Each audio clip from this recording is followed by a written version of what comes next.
오늘 신앙 성장을 위한 수요 특강 새신자반 시리즈 네 번째 성령님은 누구신가 첫 번째 시간 우리 함께 하겠습니다. 네, 아마도 3과까지는 우리가 하나님에 대한 이해, 지식적인 부분들이 조금 더 강했다고 한다면 이 성령님에 대한 부분은 우리의 삶의 전반적인 실제적인 상황들에 적용하고 우리가 알아야 될 그런 부분들에 대해서 우리가 함께 나눌 것으로 보입니다. 그래서 우리의 신앙생활에 정말 많은 여러 가지 중요한 것들이 있지만 그 중에 한 가지를 꼽으라고 한다면 바로 성령님에 대해서 우리가 제대로 이해하는 것, 그리고 그 성령님을 따라서 제대로 신앙생활하는 것에 우리가 함께 초점을 두고 보도록 하겠습니다. 성경에서 이 성령님에 대해서 어떻게 설명하고 있는지를 같이 보도록 하겠습니다. 우리 한번 먼저 읽어볼까요? 요한복음 15장 26절을 읽어보겠습니다. 함께 읽겠습니다. 내가 아버지께로부터 너희에게 보낼 보혜사, 곧 아버지께로부터 나오시는 진리의 성령이 오실 때에 그가 나를 증언하실 것이요. 아멘. 네, 성경은 우리에게 보낼 보혜사 그 성령님께서 그분이 진리의 성령으로서 예수님에 대해서 증언하실 것이라고 말씀하고 있습니다. 우리가 하나님에 대해서 제대로 이해하고 알아가기 위해서는 우리가 성령님을 알고 또 성령님을 따라야 한다고 하는 것을 우리에게 말씀하고 있죠.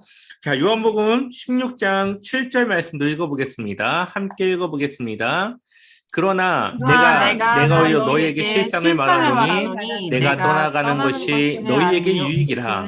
내가 떠나가지 아니하면 보혜사가 너희에게로 오시지 아니할 것이요 가면 내가 그를 너희에게 보내리니. 아멘. 예수님께서 승천하셔야지만 이 성령님이 오실 수 있다. 그렇기 때문에 예수님께서 이 세상을 떠나는 것이 우리에게 유익이라고 말씀하고 있습니다. 예수님이 이 땅에 계실 때는 육체적인 한계를 가지고 계셨죠. 그래서 나와 함께하고 있으면 다른 사람과 함께하지 못했습니다. 그래서 야이로 회당장의 딸이 죽은 이유가 무엇입니까? 혈류증을 앓고 있는 그 여인과 함께 있기 때문에 그 회당장 야이로의 딸에게 갈 수 없었던 그런 한계를 가지고 계셨죠. 그런데 영으로 계신 성령님께서 이 땅에 오시면은 나와 함께 있어도 또 다른 이들과도 함께 할 수 있는 그러한 공간적인 제한을 두지 않으시기 때문에 보혜사 성령님께서 이 땅에 오시는 것이 곧 우리에게는 유익이라고 말씀하고 있습니다. 자, 사도행전 1장 5절 한번 같이 읽어보겠습니다. 함께 읽겠습니다. 요한은 물로 세례를 베풀었으나 너희는 몇 날이 못되어 성령으로 세례를 받으리라 하셨느니라. 아멘. 지속적으로 예수님께서는 성령님에 대한 이야기를 말씀하고 있습니다. 예수님께서 하신 여러 가지 이야기들 중에서 특별히 성령님에 대해서 이야기하고 있는 것은 예수님은 곧 하나님 앞에 가지만 예수님을 대신할 또 다른 하나님을 이 땅 가운데 보내주실 것을 우리로 하여금 믿고 따르게 하시고자 하는 것이죠. 그래서 사도행전 1장 5절의 말씀을 마치시고 예수님은 하늘로 승천을 하십니다. 그리고 제자들은 예수님의 말씀을 믿었고 그 말씀을 따라 순종하여서 마가의 다락방에 모여 무엇을 합니까? 기도하며 성령님이 오실 것을 기다리죠. 그리고 그때에 그들에게 성령님이 임하기 시작합니다. 사도행전 2장 1절을 보니까 오순절 날이 이미 이름에 그들이 다 같이 한 곳에 모였더니 다 같이 모였습니다. 그리고 호련히 하늘로부터 급하고 강한 바람 같은 소리가 있어 그들이 앉은 온 집에 가득하며 마치 불의 혀처럼 갈라지는 것들이 그들에게 보여 각 사람 위에 하나씩 임하였더니 그들이 다 성령의 충만함을 받고 성령이 말하게 하심을 따라 다른 언어들로 말하기를 시작하니라. 아멘. 자, 그들에게 보여 각 사람 위에 하나씩 임하여 있더니 성령님께서 그 자리에 있는 모든 이들에게 임하였고 그들이 성령님의 그 인도하심을 따라 다른 언어들로 복음을 전할 수 있는 그러한 특별한 일을 행하시게 됩니다. 예수님께서는 성령님이 오실 것을 약속하셨죠. 그리고 약속하신 대로 성령님은 이들에게 임하였습니다. 그러므로 성령님을 알지 못하고는 우리가 바른 신앙인이 될 수가 없습니다. 성령님을 우리가 제대로 이해하지 않고서는 예수님을 제대로 이해할 수 없다라는 것을 우리에게 말씀하고 있습니다. 창세기 1장 1절을 보면은 태초에 하나님이 천지를 창조하셨다라는 말씀이 나옵니다. 하나님이 천지를 창조하셨는데 그 2절 말씀을 같이 읽어볼까요? 2절 말씀 같이 읽어보겠습니다. 땅이 혼돈하고 공허하며 흑암이 깊음 위에 있고 하나님의 영은 수면 위에 운행하시니라. 아멘. 아멘. 1절에서는 하나님이 천지를 창조하셨다 말하고 있고 2절에서는 하나님의 영이 수면 위에 운행했다. 하나님의 영이 뭡니까? 성령님이시죠. 창조의 그 사역 가운데에 성령님이 함께 계셨음을 성경은 말씀하고 있고 성령이란 존재가 갑자기 생겨난 것이 아니라 이 세상을 창조하실 때부터 하나님과 함께 계셨고 그 창조의 사역에 함께 동참했던 하나님이신 것을 우리에게 말씀하고 있습니다. 또한 요한복음 1장에서는 무엇을 말하죠? 말씀이 하나님이신데 그 말씀이 육신이 되어 이 땅에 오신 분이 누구라고요? 예수님이라고요. 태초에 말씀이 있었다. 그러니까 예수님도 태초에 천지를 창조하실 그때에 함께 그 창조의 사역에 동참하셨다. 그러니 예수님도 갑자기 생기신 분이 아니라 하나님과 함께 이 세상이 만들어지기 전부터 함께 계셨던 분이라는 것을 우리에게 말씀하고 있습니다. 그리고 창세기 1장 26절을 보면 하나님이 인간을 하나님의 형상을 따라 만들게 되는데 거기에 보면 우리의 형상을 따라 우리의 모양대로 우리가 사람을 만들자고 말합니다. 왜 하나님이 말씀하시는데 왜 우리라고 말할까요? 내 형상을 따라 내 모양대로 내가 만든다고 해야 되는데 왜 우리라는 말을 쓸까요? 그것은 성부 하나님, 성자 하나님, 성령 하나님 세 분이 함께 이 창조 사역에 임하시기 때문에 이것을 단수가 아니라 복수로 말씀하고 있는 것이죠. 여기서 말하는 우리는 이제 하나님을 말씀하시는데 이 하나님이라는 말이 히브리어로 보게 되면은 엘로힘이라고 말합니다. 엘로힘이라고 말하는데 이 엘로힘이라고 하는 이 단어는 복수형이에요. 두 개 이상의 것들을 쓸 때 쓰는 말이 엘로힘이에요. 그런데 바로 성부, 성자, 성령님의 삼위가 있기 때문에 이제 복수형을 쓰죠. 그리고 그 이후에 나오는 동사에 대해서는 단수형을 씁니다. 왜냐하면은 이 세 분 하나님을 하나의 하나님으로 또 볼 수 있기 때문에 또 그 이후에는 또 단수를 쓰는 거예요. 자, 이것이 무엇이냐? 삼위일체라고 이야기를 합니다.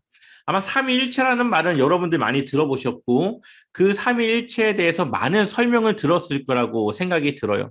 제가 어렸을 때 저희 아버지 서재를 보면은 삼위일체에 대한 책이 막 이만큼 두꺼워가지고 이런 책들이 막 몇 권씩 있었던 것을 보게 돼요. 그러니까 삼위일체라고 하는 말이 우리가 이해하기에는 상당히 어려운 개념일 뿐만 아니라 사실 이해할 수 없는 개념이에요. 한번 여기 그림을 보겠습니다. 자, 여기 성부 하나님이 있죠. 성자 하나님입니다. 성령 하나님이에요. 성부도 하나님이시고 성자도 하나님이시고 성령님도 하나님이시에요. 근데 성부 하나님이 성령 하나님은 아니에요. 그렇다고 성령 하나님이 성자 하나님, 예수님은 아니에요. 또 예수님이 성부 하나님은 아니에요. 그러니까 세 분은 모두 하나님인데 그렇다고 성부, 성령, 성자가 모두 같은 동일한 그러한 개념의 분들은 아니라는 거예요. 조금 더 쉽게 설명을 하기 위해서는 이렇게 설명드릴 수 있어요. 완벽하지는 않지만 저희 집에서는 아들이죠. 교회에서는 목사입니다. 집에서는 한 아이의 아빠예요. 자, 그러면은 저는 한 명인데 각각의 장소에 따라서 상황에 따라서 저는 모습이 달라지는 거죠. 아들이었다가 아빠였다가 목사였다가. 근데 여기는 한계가 있어요. 제가 다른 곳에서 아들로 있을 때 아빠로서 존재를 제가 함께 하지 못해요. 제가 다른 곳에 있을 때 저는 다른 곳에 또 존재하지 않습니다. 공간적인 한계를 가지고 있어요. 그런데 삼위일체 하나님은 성부 하나님이 있으면서 성자 하나님이 계시고요. 그리고 성령 하나님이 또 계십니다. 예수님이 세례를 받으실 때에 하늘에서 하나님의 음성이 들리고 성령이 비둘기같이 임하고 성자 하나님은 세례를 받는 중에 있었죠. 삼위일체 하나님이 동시에 존재하시고 동시에 각각의 영역에서 사역을 진행하십니다. 하지만 그분 세 분이 또 하나의 하나님의 본체를 가지고 있는 분들이에요. 조금 더 쉽게 설명하기 위해서는 H2O, 물로 설명할 수 있어요.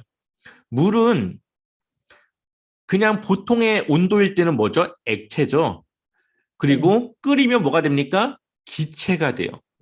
얼리면은 고체가 돼요. 똑같은 H2O라고 하는 성분이지만 온도의 차이에 따라서 기체가 되기도 하고 액체가 되기도 하고 고체가 되기도 해요. 딱딱해지기도 하고 물이 되기도 하고 연기가 되기도 합니다. 그런데 이것도 한계가 있죠.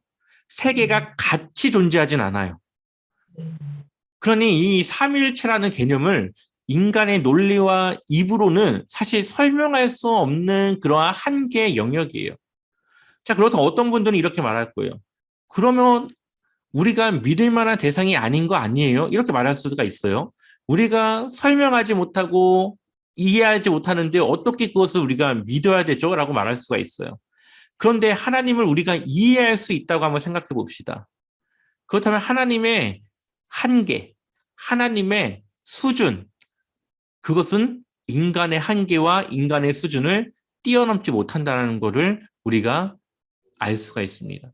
만약에 우리가 하나님을 이해한다면, 우리가 하나님에 대해서 모든 걸 알 수 있다면은 하나님은 인간 정도의 수준밖에 되지 않는 분이시라는 거예요. 하나님을 우리가 이해할 수 없는 것이지 하나님이 존재하지 않거나 믿을 만한 분이 아니라는 것이 아니라는 겁니다. 자, 이렇게 설명해 볼게요. 하루살이가 있어요. 하루살이는 한 달이란 개념을 갖지 못해요. 왜 그렇습니까? 한 달을 살지 않기 때문에 그렇겠죠. 길거리에 나다니는 그 강아지들이 우리가 고민하는 이 고민의 깊이와 삶의 어려움과 삶의 행복을 이해할 수 있을까요? 이해할 수 없겠죠. 왜냐? 인간이 아니기 때문에 그 영역을 알지 못해요. 그렇다고 우리가 고민하지 않는 게 아니라 우리의 행복이 없는 게 아니라 단지 그 대상이 우리를 이해할 수 없는 대상이라는 거죠. 하루살이가 한 달을 모르는 거지 한 달이 없는 건 아닙니다. 그런 것처럼 이 우주도 우리 은하, 이 지구가 속해 있는 이 우주는 전체 우주 중에 아주 지극히 작은 일부분일 뿐이에요. 여전히 우리는 우주를 이해하지 못하고 알아가지 못해요.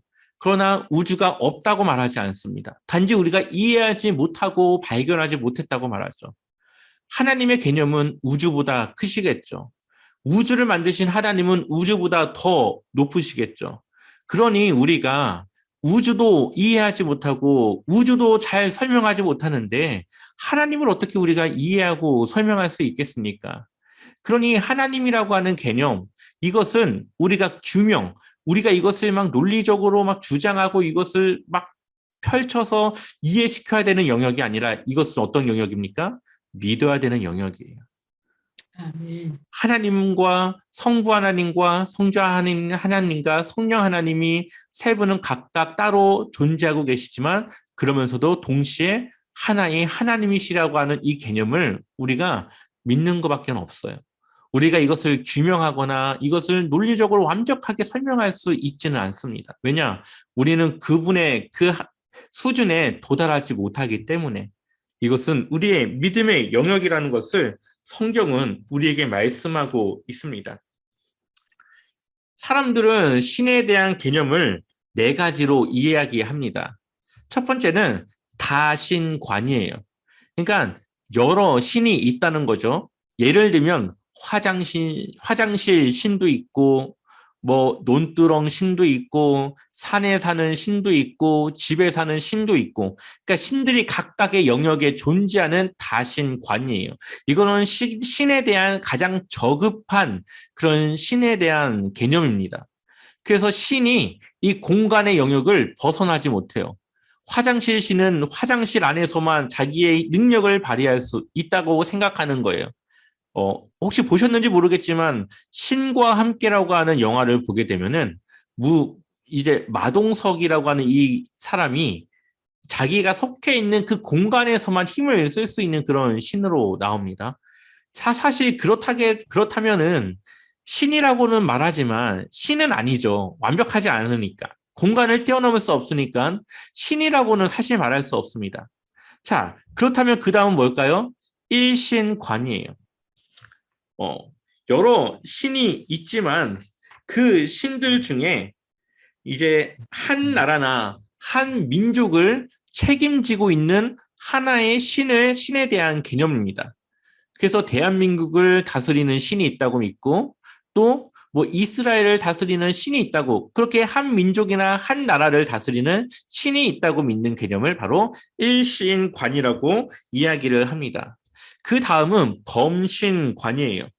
신이 너무 많아요. 그냥 다 신이에요. 그러니까 신이 특별한 게 아니라 그냥 평범함, 신이 그냥 보통의 그런 신으로 볼 수가 있습니다. 그러니 신이 경배의 대상이라기보다는 그냥 그저 그런 만물의 하나로서의 신으로 생각하는 그런 개념이에요. 하지만 우리가 믿는 하나님은 이러한 신의 개념에는 포함되지 않습니다. 하나님은 뭡니까? 유일신관. 오직 하나님만 유일한 신이다라는 개념이에요. 이 세상에 어떠한 신도 없어요. 오직 하나님만이 신이다. 그래서 성부 하나님과 성자 하나님과 성령 하나님이 있지만 그분들이 하나의 하나님이신 이유가 뭡니까? 유일신. 하나님 한 분이기 때문에. 그러면서도 그 한 분 하나님은 세 개의 위격, 서로 다른 위격을 가지고 서로 다른 영역에서 일하실 수 있고 우리를 도우실 수 있는 그러한 하나님이시라고 성경은 우리에게 말씀하고 있습니다. 이 개념이 왜 중요할까요? 자, 만약에 성부 하나님과 성자 하나님과 성령 하나님이 있습니다. 근데 이 세 명의 하나님이 한 분 하나님이 아니실 경우 어떠한 일이 일어날까요? 아마 교회에서 많은 사람들이 나는 예수님파, 나는 하나님파, 나는 성령님파, 나는 성령님이 하시는 게 제일 좋더라. 나는 성령님파야. 나는 성령님만 믿을 거야. 이러한 혼란과 논란이 일어날 수 있겠죠. 또한 하나님이 하시는 여러 가지 사역들이 일체되지 않을 수가 있어요. 하나님이 하는 것과 성령님이 하는 것이 한 분 하나님이 하는 것이 아니기 때문에 서로 다른 영역과 다른 사역들을 하실 수가 있다는 것이죠. 그렇기 때문에 성자 하나님, 성령 하나님, 성부 하나님이 각각 다른 인격을 가지고 계시지만 그러면서도 하나의 하나님이시라고 하는 이 삼위일체 개념은 우리의 믿음 생활과 하나님의 사역 가운데서도 굉장히 중요한 그런 개념의 일이라는 것을 우리가 이해할 수 있어야 됩니다. 그렇다면 예수님은 성령님을 어떻게 설명하고 있을까요? 예수님께서 설명하는 성령님에 대해서 우리 한번 알아보겠습니다. 한번 요한복음 14장 16절을 같이 읽어보겠습니다. 함께 읽겠습니다. 내가 아버지께 구하겠으니 그가 또 다른 보혜사를 너에게 주사 영원토록 너희와 함께 하시니. 아멘. 자, 성령님을 뭐라고 말씀하시죠? 보혜사라고 말하고 있죠. 보혜사라고 하는 말의 뜻은 위로자, 돕는 자라고 하는 뜻을 가지고 있어요. 예수님은 성령님을 무슨 능력이 있거나 뭐 마법과 마술을 부리는 것 같은 그러한 화려한 능력을 가진 분으로 설명하지 않고 우리를 돕는 자, 또 우리를 위로하는 자라는 그러한 의미로서 보혜사라고 설명하고 있습니다. 우리를 도울 수 있고 우리를 위로할 수 있다고 하는 것은 우리와 같은 인격을 가지신 하나님이라는 것을 말씀하고 있어요. 하나님도 이 세상을 만드실 때에 인격적으로 만드셨고요. 예수님도 이 세상을 살아가실 때에 인격적인 분으로 살아가셨고요. 성령님도 우리를 인격적으로 위로하고 돕는 그러한 하나님이심을 말씀하고 있습니다. 그래서 그분이 우리가 어려울 때, 힘들 때 우리를 위로하시고 우리를 도우시고 우리와 늘 함께 하심으로써 우리와 함께 돕는 자로 살아가신다는 것이죠. 그렇다면 성령 충만한 사람은 어떠한 사람이 성령 충만한 사람일까요? 기도가 서툴고 비록 하루 종일 하나님께 기도하지 못하지만 그 마음의 말씀을 따라 성령님이 인도하시는 인격적인 삶을 살아가며 하나님의 진리의 말씀을 따라 조금씩 삶이 변화되어져 나아가는 삶. 그러한 사람이 바로 성령 충만한 그리스도인이라고 말할 수가 있습니다. 왜냐? 성령님의 도우심을 따라 살아가기 때문이죠. 성령님이 위로함을 그가 경험하며 살아가고 있기 때문에 그렇습니다. 그럼 두 번째로는 또 뭐라고 말씀하시죠? 같이 읽어볼까요? 그는 진리의 영이라 세상은 능히 그를 받지 못하나니 이는 그를 보지도 못하고 알지도 못함이라. 그러나 너희는 그를 아나니 그는 너희와 함께 거하시며 또 너희 속에 계시겠음이라. 아멘. 예수님을 무슨 영이라고 말씀하고 있습니까? 진리의 영이라고 말씀하고 있습니다. 세상의 영이 아니라 세상에 속한 그러한 영이 아니라 진리의 영. 하나님의 그 진리에 속해 있는 그 진리를 따라 우리를 인도하시는 진리의 영이라고 말씀하고 있습니다. 그러니 성령님과 깊이 있는 교제를 하고 성령님과 늘 동행하는 그리스도인의 안에는 뭐가 있을까요? 하나님의 진리가 있고 그 삶을 진리로 드러내고 나타내는 그러한 삶을 살아가는 사람이겠죠. 그렇다면 누가 성령 충만한 그리스도인이라고 말할 수 있을까요? 시간이 흘러갈수록 우리의 삶 속에 진리가 드러나면 그 사람은 성령 충만한 그리스도인이라고 말할 수 있을 겁니다. 비록 우리의 기도가 부족하다 할지라도 우리 안에 그 말씀을 따라 그 진리의 삶을 살아가는 그러한 그리스도인, 날마다 그 진리와 가까워져 가는 삶을 살아가는 그리스도인이 성령 충만한 그리스도인이라고 말할 수 있는 것이죠. 요한복음 14장 26절도 같이 읽어보겠습니다. 함께 읽겠습니다. 보혜사 곧 아버지께서 내 이름으로 보내실 성령 그가 너희에게 모든 것을 가르치고 내가 너희에게 말한 모든 것을 생각나게 하리라. 아멘. 성령님이 우리를 어떻게 합니까? 가르치죠. 하나님의 말씀으로 우리를 가르치시고 하나님의 말씀을 우리에게 생각나게 하십니다. 아마 대부분의 목회자들이 다 그럴 거예요. 설교를 준비하는 데 있어서 생각이 나지 않고 이 말씀을 어떻게 설명해야 될지 모를 때가 있습니다. 성경을 어떻게 풀어서 이것을 성도들에게 어떻게 적용시켜서 어떻게 이야기할지 막막할 때가 있어요. 그럴 때 기도하며 그 말씀을 놓고 고민할 때에 갑자기 어떠한 것을 통해서 그것을 생각나게 하시고 그 말씀을 설명할 수 있는 지혜를 주실 때가 있습니다. 매번 그렇습니다. 그것을 누가 하시는 일일까요? 바로 성령님께서 그것을 가르치시고 그것을 말씀할 수 있는 생각을 우리에게 주시는 것이겠죠. 또한 우리가 하나님의 말씀을 기억하고 있을 때에 우리의 삶은 아마 다른 삶을 살아가고 있을 겁니다.